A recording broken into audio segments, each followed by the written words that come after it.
ओम साई राम। अर्चित the blessing of Sai में आप सभी का फिर से स्वागत है।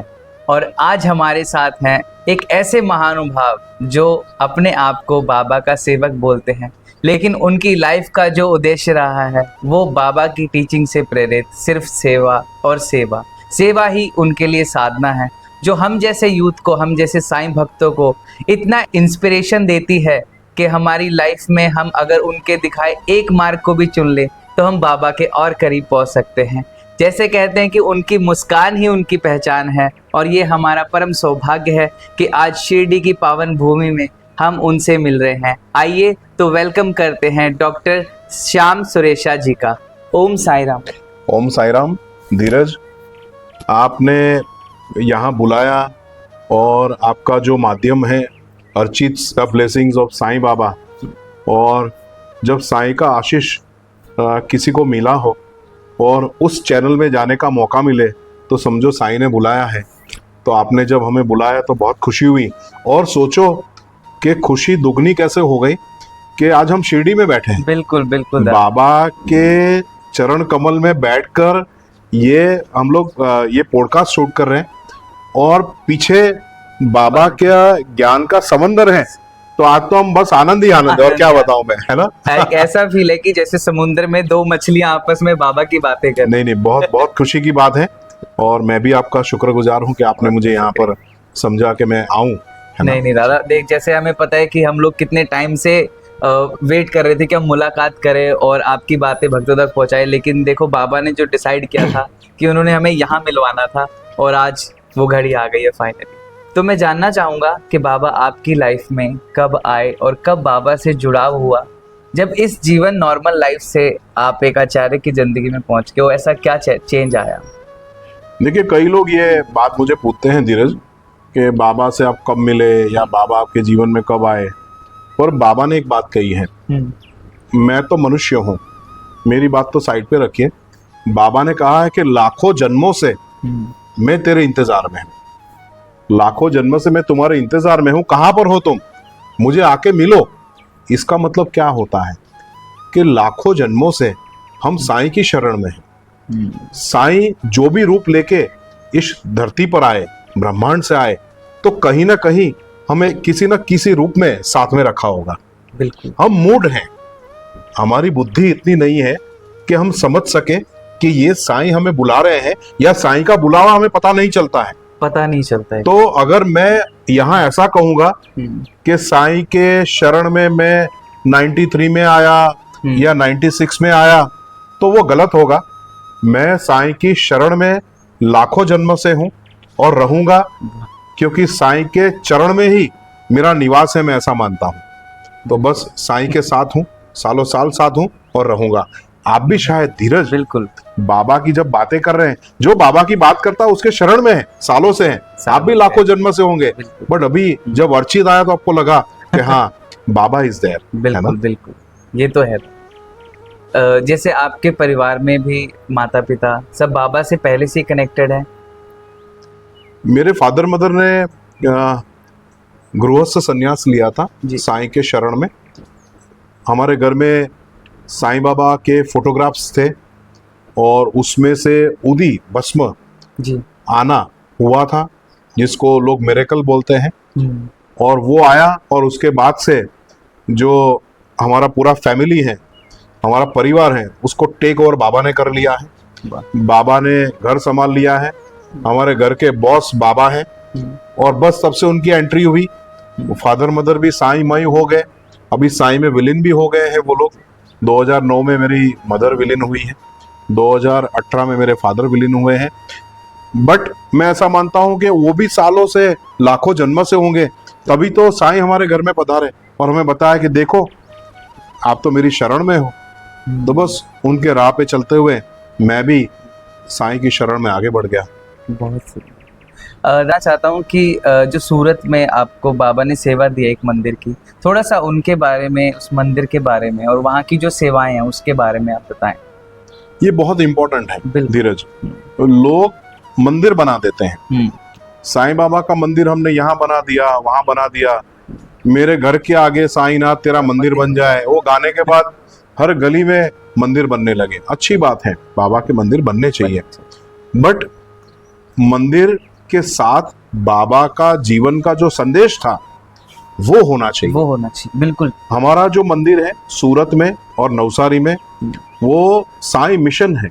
साई मिशन किस तरह से है कि बाबा ने अपने जीवन में जो संदेश दिए हैं, भेदभाव मिटाने के संदेश दिए हैं, अन्नदान के संदेश दिए हैं, गरीबों की सेवा के संदेश दिए हैं, ये सब कुछ मिशन लेके वो मंदिर बना है। और वो मंदिर मैं मानता हूं कि लाखों करोड़ों लोगों के जीवन को अफेक्ट करता है, और उस तरह का मिशन बनना चाहिए। और हमारा जो साईं का मंदिर है वो मंदिर से ज्यादा एक मिशन है। और ऐसा लगता है कि मंदिर का जो एक ढांचा होता है वो ऐसा मानते हैं कि वो भगवान का ही एक शरीर है, और उसी शरीर में से हजारों लाखों लोगों को शांति मिलती है, सुख मिलता है, कुछ सुखद अनुभव होते हैं। वो जब होना शुरू हो उसी को मंदिर बोलते हैं। और सूरत में और नवसारी में वही मंदिर का मिशन हमने किया हुआ है, और वही मंदिर बना हुआ है जिसको 25 साल हो गए हैं सूरत के मंदिर को। और वहाँ पे जिस तरह की हमारी रेगुलर सेवा होती है, जैसे डेली बेसिस पे, तो उसके बारे में थोड़ा डिटेल में बताइए। देखिए, हम लोग कई बार ऐसा सोचते हैं कि बाबा ने नश्वर देह छोड़ दिया, बट बाबा तो यहीं कहीं है। बिल्कुल। शायद हम लोग पॉडकास्ट बना रहे हैं तो शायद उस चेयर पे बैठे हैं, और मेरा और धीरज का पॉडकास्ट वो सुन रहे हैं। बिल्कुल। ये मेरा भाव है कि जहां पर मैं जाता हूं शायद बाबा वहां पहले से बैठे होते हैं, और कुछ ना कुछ बुलवाते रहते हैं, ऐसे हाथ करते हैं, बोलता रहे तो बस बोलते रहता हूं। तो मंदिर में एक सबसे बड़ा काम होता है, वो साईं की सेवा का होता है जी। साईं की सेवा मतलब अन्न सेवा। बाबा आजीवन अपने लिए तो भिक्षा मांगकर खाते थे, पर जो भक्त आते हैं उनके लिए खाना बनाते थे। एक माँ कैसी होती है कि खुद अपने हाथों से सब्जी काटेगी, खुद अपने हाथों से चावल रखेगी, रोटियां बनाएगी, उस तरह से बाबा जो शिरडी में आने वाले हजारों लोग थे उनके लिए भोजन बनाते थे, खुद बनाते थे। बाकी ईश्वर को क्या पड़ी है, 4 लोगों को बोल देते कि जाओ तुम भोजन बना दो, पर नहीं, साईं ने ऐसा नहीं किया। साईं तो माँ है, तो साईं ने अपने हाथों से अपने बच्चों के लिए भोजन बनाने का शुरू किया।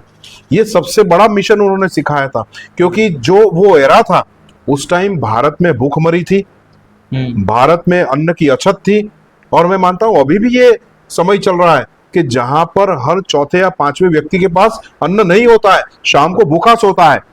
तो साईं ने 150 साल पहले ये संदेश दिया कि अगर भारत को जीवित रखना है, सनातन को जीवित रखना है, तो यहाँ के रहने वाले लोगों का पेट भरना पड़ेगा।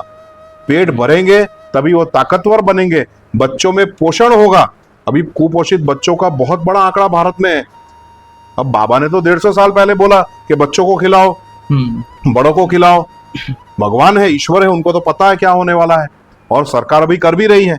बट यही मिशन के साथ मंदिर में सुबह 9 बजे भोजन लग जाता है, रात को 8 बजे तक चलता है।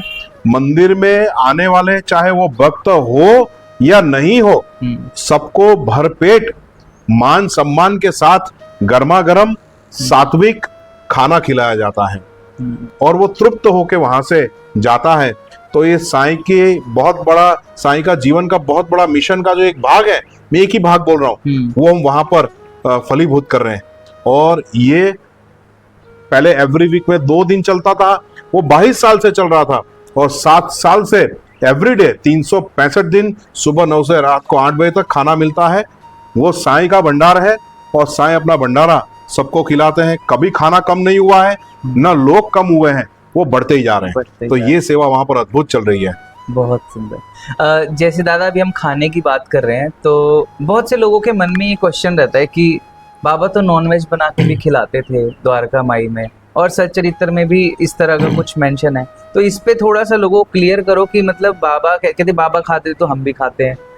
मेरे ख्याल से तो शायद उन्होंने कभी खाया नहीं है, और वो तो परब्रह्म है, अगर उन्होंने कुछ लिया भी है तो वो तो सब उन्हीं का ही है। तो देखिए, इसमें 2 बातें हैं। जी जी बिल्कुल। ये काफी लोग बोलते हैं, हाँ, और इस मुद्दे पे मेरे साईं को डिग्रेड करने का लोग प्रयत्न करते हैं। ठीक है, ठीक है, आप अपना काम कीजिए। जो सच्चाई है वो मैं आपको बताता हूँ। साईं बाबा ने आजीवन भिक्षा ग्रहण करके अपना भोजन लिया। अब कहाँ भिक्षा ग्रहण करते थे? 5 घर से लेते थे। 5 घर से। ठीक है, वो 5 घर वैष्णव संप्रदाय के जो लोग थे उनके घर थे। अब वहां पर जो खाना बनेगा उसी में से भिक्षा दी जाती है। नॉर्मली जो साधु भिक्षा ग्रहण करने आता है उसके लिए कोई विशेष प्रयोजन नहीं होता है, ना उसकी चॉइस होती है। अगर वो चॉइस होगी तो भिक्षा नहीं हुई। बिल्कुल। ठीक है, तो वहां पर जो भी खाना मिलता था, दाल चावल है जो लिक्विड होता था, दाल चावल है, रोटी है, भाकरी है, रोटला है, कांदा है, ये सब चीजें वहां पर उनको मिलती थी। बाबा ने कभी भी मांसाहार नहीं किया है। बाबा तो इतने दयालु और कृपालु थे। एक बार एक बैल था, गोंडिया नाम का बैल था। गोंडिया नाम के बैल को जब छोड़ना था गौशाला में और किसी भिखू नाम के व्यक्ति ने उसको कसाई खाने में छोड़ दिया था। पूरी स्टोरी मैंने उसमें मेरे पेज पे डाली हुई है। तब बाबा ने सपने में आके, जो बाईजा पाटिल थे, उनके सपने में आके बताया कि तुम यहाँ पर सोए हुए हो और वो कसाई मुझे काट देगा। अब सोचिए कि येवला से कितने दूर वो बैल, बेचारा बैल जिसको, जो कटने वाला था, जिसको बेच दिया गया था, सपने में आकर शिरडी के व्यक्ति को वो जगाते हैं, जगा के बोलते हैं कि जाओ और उसको बचाओ। अब ये करुणा क्या किसी में है? अभी बैल को तो कौन बचाता है आजकल? बिल्कुल। साईं अभी तो सब गौ सेवा करते हैं, पर गौ वंश को बचाने में किसको इंटरेस्ट है? साईं ने 125 साल पहले ये काम किया, उस बैल को बचा के लाए। बाद में गांव वालों को पता चला कि वो ये तो बैल को काटने वाले थे। उसको बचा के लाए, वापस लाए। उसका 14 रुपया भी बाबा ने दिया कि जाओ दे दो, उसको लेके आओ। कितना प्यार था। बैल को खुले में छोड़ दिया, बाद में बैल शांत हो गया। कुत्ते, वहां पर बहुत सारे कुत्ते, अभी भी आप शिरडी में जाओ, this is the only temple in the world कि जहां पर पशुओं के लिए इतना प्यार है। बिल्कुल। पशुपतिनाथ, ये साईं तो पशुपतिनाथ है, पशुओं के नाथ हैं, पति है उसके। मैं मानता हूं कि शायद नेपाल में पशुपतिनाथ में इतने एनिमल्स भगवान के नजदीक नहीं होंगे जितने यहाँ पर हैं। आप अगर लाइन में खड़े रहेंगे दर्शन के तो वहां पर आपको कुत्ते दिखाई देंगे, और आते भी प्रॉपर लाइन में, है ना? शिरडी में बाबा थे तो बाबा की प्लेट में से भी कुत्ता खाता था। क्या आप में ये भाव है? जो आजकल एक ट्रेंड बना है कि हम पेट पेरेंट्स हैं, क्या आप में भी ये हिम्मत है करने की कि आपकी थाली में से आपका जो पेट है वो खाए और आप उसी में खाओ, उसी में आप खाओ? ये पॉसिबल नहीं है। ये केवल हमारा साईं है, जो फकीर है, जो पशुपतिनाथ है, वो कर सकता है, बाकी कोई नहीं कर सकता। तीसरा एग्जाम्पल, बाबा ने कितने सारी बकरियों का जान बचाई थी, कितने सारे बिल्लियों की जान बचाई थी। बाबा जो 2 छिपकली थी उनकी बात सुन लेते थे। ये कब पॉसिबल होता है? ये तब पॉसिबल होता है कि वो स्वयं बोलते थे कि मैं हर एक जीव में हूं। मांसाहार की बात आई, मांसाहार की बात का जो एग्जाम्पल है वो समझने जैसा है। जब 19वीं और 20वीं सदी का युग चल रहा था तब ऐसा था कि जो मांसाहार करता है, जो शूद्र है, जो अमुक जाति से आता है, वो ईश्वर को प्राप्त नहीं कर सकता है। केवल ब्राह्मण ही ईश्वर को प्राप्त कर सकता है। केवल ब्राह्मण साधु बन सकता है। जो दूसरी जाति वाला है उसको पुनर्जन्म और कर्म के हिसाब से वापस जन्म लेना है और उनका चक्कर चलता रहता है। ये भ्रांति, एक्चुअल सनातन में ऐसा कुछ भी नहीं लिखा है, ये सच्चाई है। तो साईं ने आके, क्योंकि साईं तो सनातन के परब्रह्म है, जैसा आपने शब्द यूज किया, तो उन्होंने कहा कि ये गलत है। चाहे तुम कोई भी भोजन या आहार लेते हो, उसको डिविनिटी से क्या मतलब है, उसको आध्यात्म से कोई मतलब नहीं है। हाँ, अगर आप आध्यात्मिक गुरु बनना चाहते हैं, आप साधु बनना चाहते हैं, आप संत बनना चाहते हैं, तो ये जो तामसी भोजन है वो वर्ज्य होगा आपके लिए। किंतु जो आम जीवन में, अगर क्षत्रिय है, अगर वो मांसाहार नहीं करेगा तो कैसे लड़ पाएगा, कैसे युद्ध लड़ेगा? अगर युद्ध नहीं लड़ेगा तो देश को कैसे बचाएगा? देश को नहीं बचा पाएगा तो वहां के जो नागरिक है उनको कैसे बचा पाएगा? तो जो व्यक्ति जिस व्यवसाय में है, उस व्यवसाय के हिसाब से उसको उस तरह का खाना लेना पड़ता है। आजकल जिम करने जाते हैं लोग, बॉडी बनाने जाते हैं, तो वहां पर बोलते हैं प्रोटीन खाओ। अरे अगर आप प्रोटीन नहीं खाओगे तो क्या आपकी बॉडी नहीं बनेगी, किस तरह से होगा, ये सब कुछ आपको पता चलेगा। तो जहां पर जो जाता है उस हिसाब से उसको वहां पर बताया जाता है। तो बाबा का एक जो एग्जाम्पल देना था वो ये था कि अगर आप मांसाहार भी कर रहे हैं, आप नीची जाति के भी हैं, चाहे आप कोई भी जात के हैं, चाहे आपने कोई भी पाप किया है, गुनाह किया है, जो किया है, मेरा हृदय बहुत बड़ा है, ईश्वर का हृदय बहुत बड़ा है, और ईश्वर आपको, चाहे आपने कोई भी पाप किया, वो माफ करके आपको सदगति दिलाने के लिए सक्षम है। और बाबा ने यही प्रूव किया, बहुत बड़ी क्रांति लाए सनातन में, और ये क्रांति बहुत जरूरत वाली थी। और बहुत सारे एग्जाम्पल हैं साउथ में, जो ऊंची जात के बहुत सारे लोग हैं वो मांसाहार करते हैं, दूसरे लोग भी करते हैं, और पुराने जमाने में भी क्षत्रिय लोग करते थे। तो हमारे सारे भगवान भी तो क्षत्रिय थे, पर हमारे पास कोई साक्ष्य नहीं कि हम क्या बोले। तो बाबा ने ये सब जो किया है वो उसके लिए, जो मांसाहार करते हैं उनको समझना चाहिए कि किसी जीव की हत्या करके खाना गलत है, नहीं करना चाहिए। मांसाहार आप में हीन वृत्ति की भावना लाता है, आपसे गलत काम करवाता है। हाँ, अगर आप उस तरह के प्रोफेशन में हैं तो आपको लेना चाहिए, पर उस तरह के प्रोफेशन में आप नहीं हैं और सद मार्ग पे अगर आप आगे चलना चाहते हैं तो आपको मांसाहार से दूर रहना चाहिए। जैसा कि दादा हम अभी इतनी प्यारी बाबा की इस लाइब्रेरी में बैठे हैं, साईं वाणी, और इसको देख के एक प्रश्न आया मन में कि बहुत से लोग जब सच्चरित्र पढ़ते हैं ना तो उनको नींद आती है। तो बहुत से लोगों का ये प्रश्न था कि ये आना सही है या हमारा भाव नहीं है, या हम पढ़ नहीं पाते हैं, कैसा है। तो सच्चरित्र को लेके एक तो इसका महत्व क्या है, और इसको पढ़ने का जो एक थोड़ा सा माध्यम है, जैसे मैंने बताया कि नींद आती है कुछ लोगों को, तो उसके लिए थोड़ा सा विचार डालिए आप। देखो, नॉर्मली ऐसा होता है कि मन से और भाव से चीज नहीं होती है तो वहां नींद आती है। अगर आपको इच्छा ही नहीं है पढ़ने की और फिर आपको नींद आती है तो मत पढ़ो ना, क्यों पढ़ रहे हो। ये तो ऐसा हो गया कि आप मशीन की तरह काम करने लगे। आपको लगता है कि मैंने घुमा के पढ़ लिया, हो गया। नहीं, सच्चरित्र पढ़ने की चीज नहीं है, सच्चरित्र समझने की चीज है। सच्चरित्र के जो संदेश हैं उसको जीवन में उतारना है। मान लीजिए पूरा सच्चरित्र है, उसमें से केवल एक संदेश को भी आपने जीवन में उतार लिया तो मानिए कि आपका जीवन सफल हो गया और साईं आपके साथ घूमने लगे।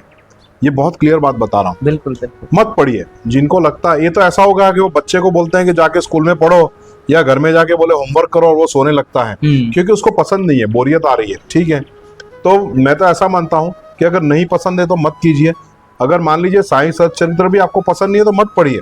हाँ, दूसरे मेरे पास आइडियाज हैं। अगर किसी को किताब पढ़ने से, आजकल जमाना ऐसा हो गया है कि लोगों को किताब नहीं पढ़नी है, लोगों को वो सिस्टम हाथ से छूट गई है। लोग चाहते हैं कि अपने आप अंदर को विजुअल्स चलते रहे। तो मैं कई बार रेकमेंड करता हूँ, यूट्यूब पर शैलेंद्र भारती नाम के एक बहुत अच्छे वाचक हैं जिन्होंने पूरा साईं सच्चरित्र बोल के ऑडियो उसके हैं, वो मैं तो बोलता हूँ कि आपको वो सुनना चाहिए। उसमें जो आपको पुण्य मिलने वाला है वैसा ही पुण्य पढ़ने से भी मिलने वाला है। अब जब अपने को अच्छा बोलने सुनने से मिल जाता है तो हम क्यों पढ़े। रिलैक्स पोजीशन में पढ़िए, सोफे पे बैठ के, आराम कुर्सी पे बैठ के, जहाँ टाइम मिले हेडफोन लगाइए और वो सच्चरित्र सुनिए। देखना इतना आनंद आएगा, आपको कभी नींद नहीं आएगी। ये मेरी गारंटी है। एक बार करके शुरू करके देखना। जिनको नींद आती है बोलो कि शैलेंद्र भारती का जो साईं सच्चरित्र है ऑनलाइन यूट्यूब पर, उसको सुनना शुरू करें, सब नींद भाग जाएगी। क्योंकि आजकल लोग को आदत हो गई है ना वो ऑडियो फाइल सुनने की ज्यादा। तो बाद में ऐसा होगा, बाद में मन यहाँ पर आएगा, बाद में मन करेगा अब मैं किताब खोलूं, अब मैं कुछ ढूंढूं कि क्या हुआ था, है ना जी। एक दादा मेरे मन में एक प्रश्न है, सच्चरित्र के बेस पे है वो।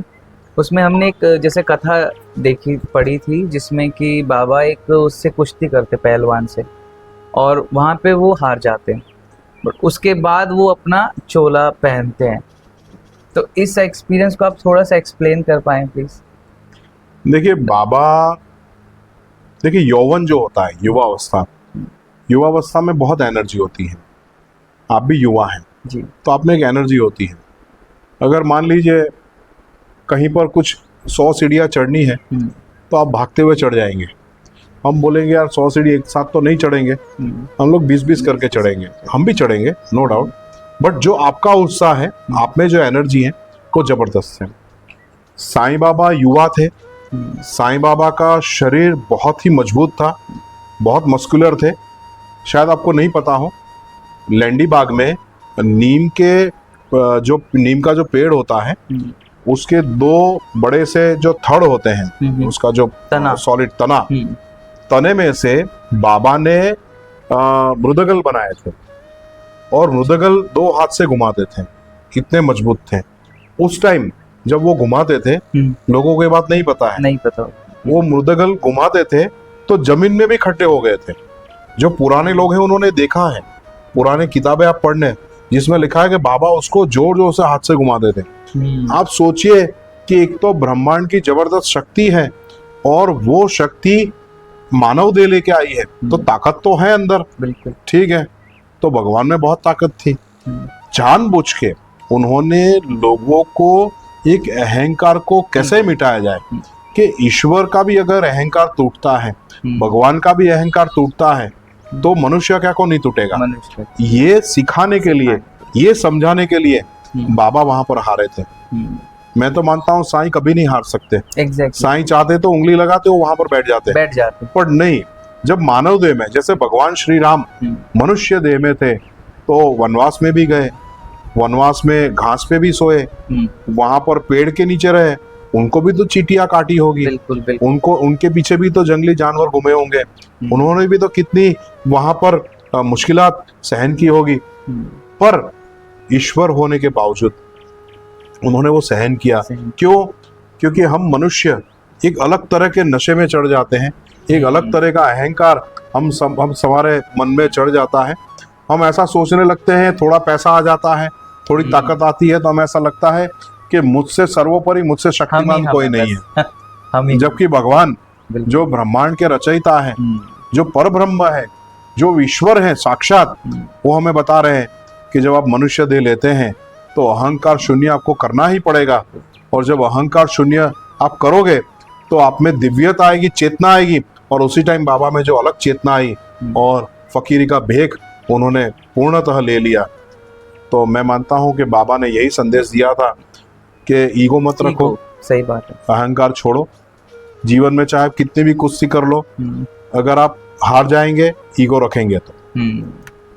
कहीं ना कहीं जब मैंने पढ़ा था मुझे यही आभास हुआ था, पर मुझे था कि मैं आपसे ये चीज क्लियर करूं, और वो कहीं ना कहीं सत्य है कि अहंकार बिल्कुल भी नहीं रखना चाहिए किसी भी आप लेवल पे जाते हैं तो दादा, जैसे हमें पता है कि बाबा को लेके भ्रांति की गलत चीजें फैलाई जाती हैं, है ना। स्पेशली देख लो कि हिंदू मुसलमान कर देते हैं मिनट से पहले, और उसके बावजूद भी ये लगता है कि बाबा की प्रतिमाओं का जो तिरस्कार हुआ, और ये बोला जाता है कि क्या बाबा का तो नाम ही किसी ग्रंथ में नहीं है ना।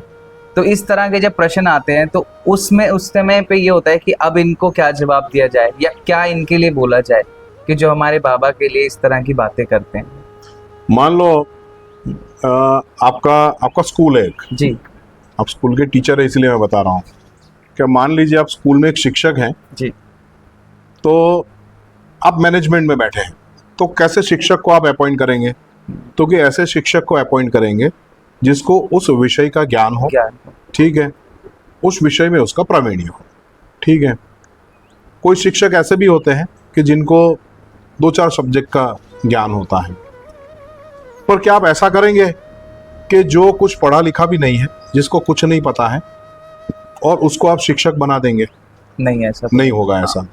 ऐसा आप करेंगे तो आपके जो स्कूल है उसका जो शिक्षा का स्तर है वो नीचे गिर जाएगा, क्योंकि उनको बेसिक फंडामेंटल नहीं पता है, चाइल्ड साइकोलॉजी नहीं पता है, बच्चों के साथ का व्यवहार, जो एजुकेशन की पैटर्न है वो उनको नहीं पता है। सेम बाबा करते हैं। बाबा क्या करते हैं कि जो उनके क्वालिफाइड भक्त हैं उनको अपने पास रखते हैं। अब ऐसा होता है कि जब हवा चलती है ना, तो लाखों करोड़ों लोग जुड़ जाते हैं, ठीक है। उनको ऐसा लगता है कि ये कोई राजनीतिक पक्ष है, चलो जुड़ जाओ। ये राजनीतिक पक्ष नहीं है, साईं बाबा आध्यात्मिक चेतना है। मैं चेतना का नाम दे रहा हूँ, ठीक है। तो ऐसे लाखों लोग जुड़ जाते हैं। बाबा ने जो अभी प्रसंग हुआ है उसके बारे में सन 1909 में बताया था। जी। ठीक है, 1909 बाबा ने ये बात कही थी। अभी जो आपने सवाल पूछा उसी की बात है कि भाई मंदिर से मूर्तियां हटा दी, भक्त बिछड़ के जा रहे हैं अभी कि नहीं मानना, ये नहीं करना। ठीक है, तो बाबा का परम भक्त था श्यामा जी। श्यामा ने बाबा से पूछा कि बाबा ये हजारों लोग अब तो आने लगे, इतने सारे लोग आ रहे हैं, देवा देवा ये क्या हो रहा है? तो बाबा तो ईश्वर हैं, उनको तो सब पता है। तो हंसे, हंस के बोला कि श्यामा तू तो बहुत बोला है, ये तो अभी सब दिखावा है।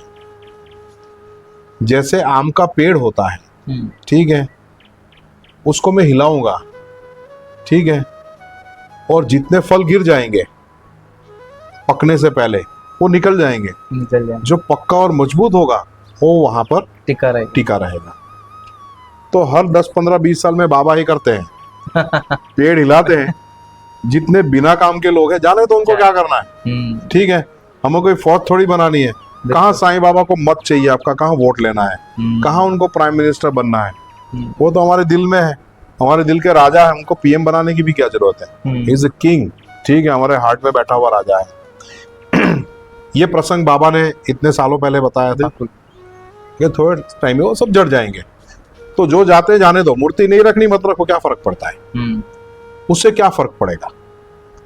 बाबा ने तो हमेशा ये बात कही है कि सगुण से निर्गुण की ओर जाना है। एग्जैक्ट, ठीक है, तो यही उनकी लीला है।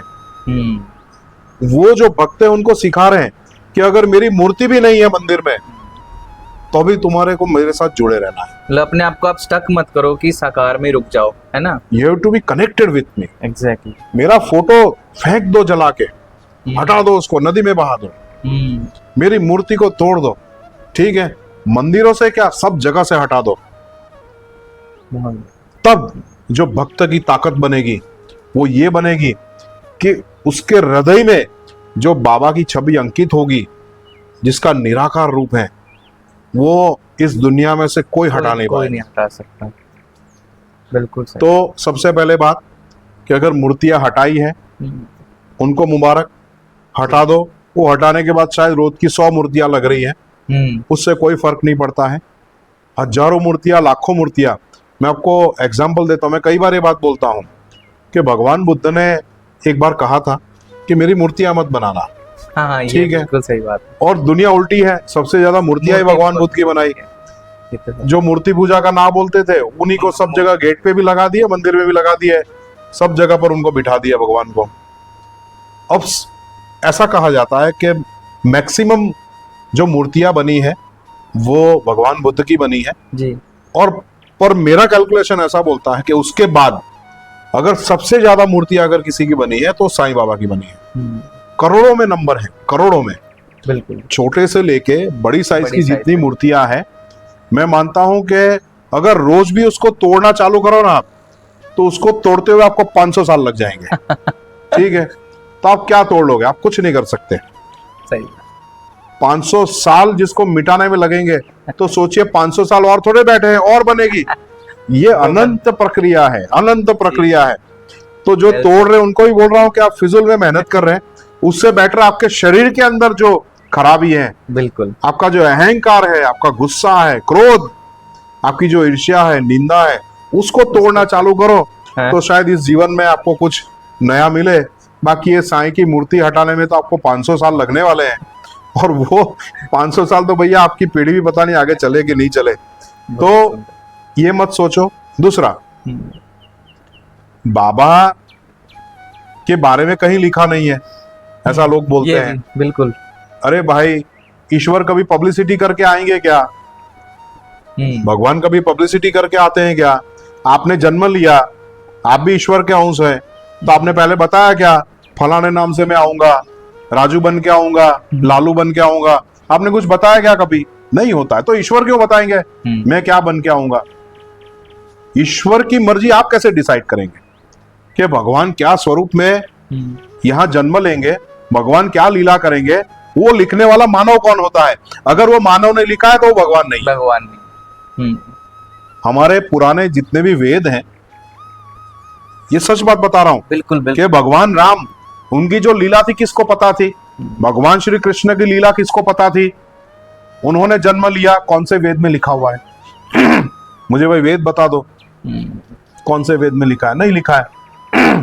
वहां तो देवों के देव इंद्र की बातें हैं, वहां कहा भगवान श्री राम की बातें हैं? नहीं है। अरे भैया वो भी छोड़ो, कहीं पर आपने भागवत गीता में या कहीं पर भगवान श्री राम का नाम सुना? नहीं सुना। आपने कृष्ण अवतार में नहीं सुना। रामायण में क्या आपने कभी कृष्ण का नाम सुना, भगवान का? नहीं हो। मैंने तो नहीं सुना है। हाँ, उसके बाद आके कुछ सेटिंग करके लोगों ने नाम डाला हो, वो बात अलग है। बाकी जो प्राचीन ओरिजिनल ग्रंथ है, कहीं पर नाम नहीं लिखा है। तो क्या वो ईश्वर नहीं है? क्या वो भगवान नहीं है? वो है। ये दुनिया को चलाने वाले भगवान है। भगवान श्री राम, भगवान श्री कृष्ण उतने ही शक्तिशाली हैं। ये पूरे ब्रह्मांड को चलाते हैं, अभी भी चलाते हैं। जैसे बोलते हैं ना राधे राधे, तो बोलो कन्हैया आ जाएगा। क्यों नहीं आएगा? आएगा, मैं भी मानता हूं इसको। तो साईं, अगर साईं का अवतार हुआ है, अभी मैंने बताया कि 200 साल जाने दो, लिख के रखना कहीं पर, अपनी पीढ़ियों को देके रहना एक एनवलप। 200 साल बाद साईं को 10वां अवतार घोषित किया जाएगा।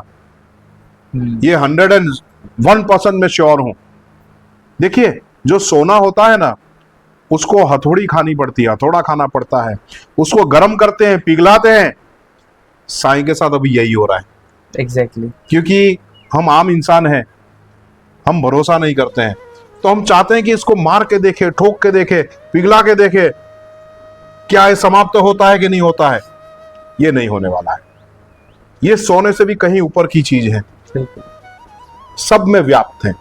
साईं आप में भी व्याप्त है, मुझ में भी है, धीरज में है, अर्चित में है, सब जगह पर है। Sai is everywhere. बिल्कुल। अब साईं को नहीं मिटा सकते। क्यों साईं को नहीं मिटा सकते? साईं क्या है? आपके हृदय में बैठी हुई जो करुणा है, आपके हृदय में बैठा हुआ जो प्यार है, आपके हृदय में जो बैठी हुई दया है, दैट इज साईं। आप साईं को कैसे मिटाएंगे? अगर साईं को मिटाना है तो 3 4 5 चीजों को मिटा दीजिए। अगर ये 5 चीजों को आपने मिटाई तो आप शून्य हो जाएंगे, सीधे श्मशान। आप नहीं बच सकते, ना आपके घर वाले बच सकते हैं, ना आपके दोस्त बच सकते हैं। तो साईं को मिटाना इम्पॉसिबल है। साईं की मूर्ति लगाने दीजिए, क्या फर्क पड़ता है? करुणा तो है। कहां कोई हथियार लेके भगवान बने वो? कहां किसी का वध किया है? बिल्कुल। कहां कोई युद्ध लड़े हैं? उन्होंने तो कौन सा युद्ध लड़ा? गरीबी हटाने का युद्ध लड़ा। उन्होंने तो युद्ध लड़ा भूखों को खाना खिलाने का युद्ध लड़ा। उन्होंने तो दुखियों को सुख देने का युद्ध लड़ा। ऐसे युद्ध लड़ने वाले भगवान ही तो कलयुग में आएंगे। बिल्कुल। अभी कहां हमारे बंदूक की जरूरत है, कहां गन की जरूरत है, जब पूरी दुनिया अभी लड़ाई के मोड में है, युद्ध के मोड में है। मैं तो बोलता हूं साईं ही ऑप्शन है। Only Sai Baba is an option to stop everything. दया, करुणा, प्रेम, साईं के चरणों में यही तो है। साईं ने ही तो शांति का संदेश दिया है।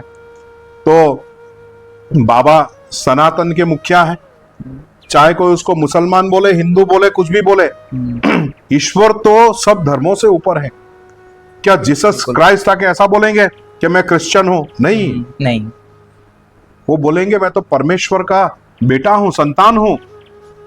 तो परमेश्वर का कोई धर्म है? नहीं है। भगवान राम ने कभी ऐसा बोला मैं तो हिंदू हूं, मैं तीर मारूंगा? नहीं। राम तो मर्यादा पुरुषोत्तम थे। राम तो राम थे, ना वो हिंदू थे, ना मुसलमान थे, ना कोई और जात के थे। भगवान श्री कृष्ण, क्या वो उन्होंने कहा कि ये हिंदू धर्म का हूं मैं, चलिए हिंदू एक हो जाइए? ऐसा नहीं है। भगवत गीता आप पढ़ेंगे, भगवत गीता के ऊपर जो रिसर्च है, और खास करके जो महाभारत का युद्ध हुआ है, उसमें मुसलमान, यवन लोग, ग्रीक लोग कितने सारे शामिल हुए थे युद्ध करने के लिए। तो वहां तो कोई भेद नहीं हुआ, वहां तो सब साथ चले। तो अब ये भेद क्यों?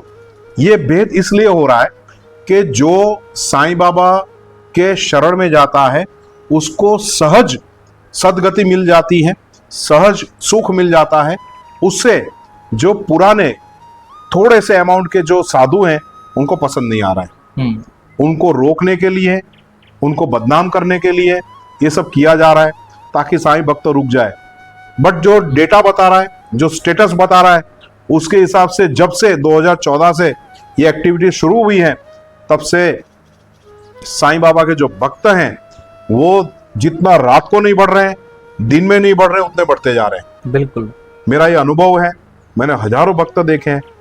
तो ये ऊर्जा ही ऐसी है कि चाहे उसको आप नेगेटिव फोर्स देंगे या पॉजिटिव फोर्स देंगे, आप उसको रोक नहीं पाएंगे। आपकी क्षमता नहीं है। You are not capable to fight this kind of noble energy और स्पिरिट। एग्जैक्टली। आज भी देखिए ना, शिरडी में इतनी भीड़ रहती है पर सिस्टम इतना अच्छा है कि वो भीड़ फील भी नहीं होती है, चाहे लाखों भक्त आ जाएं यहाँ पे, क्योंकि व्यवस्था शिरडी संस्थान की इतनी अच्छी है कि सब, मैं कहता हूँ पूरे अपने इंडिया में देखा जाए तो बहुत अच्छे तरीके धीरज में रोकूंगा, वो भीड़ नहीं है ये तो साईं के दीवाने हैं। बिल्कुल।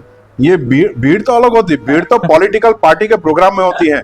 मेरे साईं के यहाँ भीड़ नहीं होती है। मेरे साईं के यहाँ तो दीवाना होता है जो उसके एक सेकंड के दर्शन के लिए तड़पता है। बिल्कुल। और एक बार एक सेकंड का दर्शन हुआ तो उसके 7 जन्म पार हो जाते हैं। तो हम तो बार बार आते हैं। आप भी आइए, बाबा के दर्शन कीजिए। मैं गारंटी देता हूँ कि आपका क्या परिणाम आता है, क्या सुखद परिणाम आता है। बिल्कुल, है ना? एक बार आके तो देखो, आके तो देखो कि शिरडी में है ये इतना कॉन्टेजियस है। देखो कोरोना आके गया ना, कोरोना से खतरनाक है हमारे साईं बाबा। एक बार टच हो गया ना तो समझो पूरा परिवार, आगे की 7 पीढ़ी आप डूब गए साईं में। बहुत जबरदस्त कॉन्टेजियस है भाई हमारे बाबा।